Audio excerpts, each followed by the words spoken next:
நமஸ்தே friends, skip பண்ணாமல் பாருங்கள். அப்போ தான் உங்களுக்கு ஃபுல்லாக புரிய வரும். ஸ்கிப் பண்ணாதீங்க. ச சே சம்மச். ச அப்படின்றத கொஞ்சம் அழுத்தமாக சொல்லணும். சலேருந்து சம்மச் அப்படின்ற ஒரு வார்த்தை உருவாகும். சம்மச் சே ஹம் கானா காத்தே ஹேன். சம்மச்சில் கரண்டியில் நாம் சாப்பாடு சாப்பிடுவோம் அப்படின்னு அர்த்தம். சம்மச் சே ஹம் கானா காத்தே ஹேன். நாம் சாப்பாடு சாப்பிடுவோம். சம்மச் அப்படின்றது கரண்டி. சோட்டா சம்மச்னா சின்ன ஸ்பூன் சொல்கிறோம்ல, அது சின்ன கரண்டி ஃபுல்லாக சோட்டா சம்மச் அப்படின்னு சொல்லுவாங்க. பெரிய கரண்டியாக இருந்தால் படா சம்மச் அப்படின்னு சொல்லுவாங்க. சம்மச் அப்படின்னு எங்கெல்லாம் சொல்கிறாங்களோ அது வந்து கரண்டியை குறிக்கும்.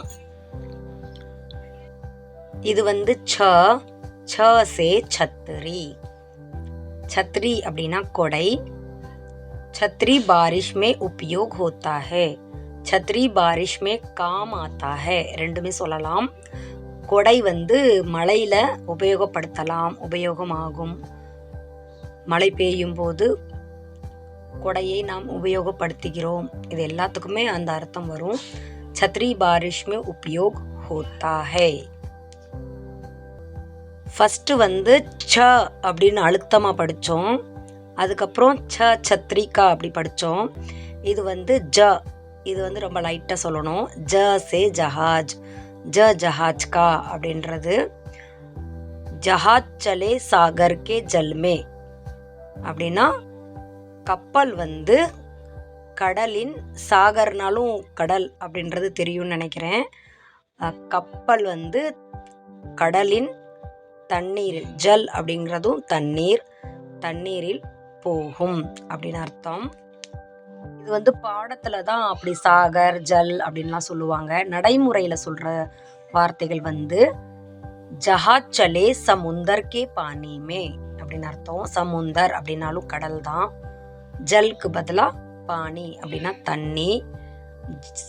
ஜஹாஜ் சலே சமுந்தர் கே பானி மே, ஜஹாஜ் சலே சாகர் கே ஜல் மே, ரெண்டுத்துக்குமே ஒரே அர்த்தம் தான்.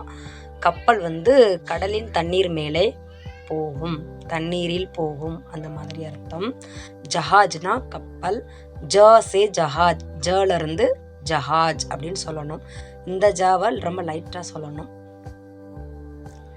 சாரிங்க, கொஞ்சம் நான் தமிழ்நாட்டில் இருக்கிறனால அப்லோட் பண்ணியே ஆகணும். சாட்டர்டே சண்டே ஆடியன்ஸ் வெயிட் பண்ணுவாங்கன்னு நான் பண்ணுறேன். பட் டிஸ்டர்பன்ஸ் லைட்டாக வரும், அட்ஜஸ்ட் பண்ணிக்கோங்க. எங்கள் வீடுனா கொஞ்சம் சைலண்ட்டாக இருக்கும். அக்கம் பக்கத்தில் வீடு ரொம்ப கம்மி. எந்த ஒரு டிஸ்டர்பன்ஸும் இருக்காது. நைட்டில் வேறு எடுப்பேன், நான் ஆடியோ ரெக்கார்ட் பண்ணுவேன். ஸோ சவுண்டு வந்து கொஞ்சம் தெளிவாக வரும். இதில் கொஞ்சம் டிஸ்டர்பன்ஸ் வரும், அட்ஜஸ்ட் பண்ணிக்கோங்க. இந்த வந்து ஜ அப்படின்னு சொல்லணும். அதில் இதுக்கு முன்னாடி படித்ததில் வந்து ஜ அப்படின்னு படித்தோம். இது வந்து ஜே அப்படி வரும். சே ஜண்டா அப்படின்னா, ஜண்டா அப்படின்னு தனியாக மட்டும் நம்ம சொன்னோம்னா அது வந்து கொடி. நம்மளுடைய ஃப்ளாக் இருக்குல்ல, கொடி நமது பெருமை. ஜண்டா ஹமாரி ஷான் ஹே. ஜண்டா ஹமாரி ஷான் ஹே, கொடி நமது பெருமை அப்படின்னு அர்த்தம். டிஸ்டர்பன்ஸ் வந்தாலும் கொஞ்சம் அட்ஜஸ்ட் பண்ணிக்கோங்க ப்ளீஸ்.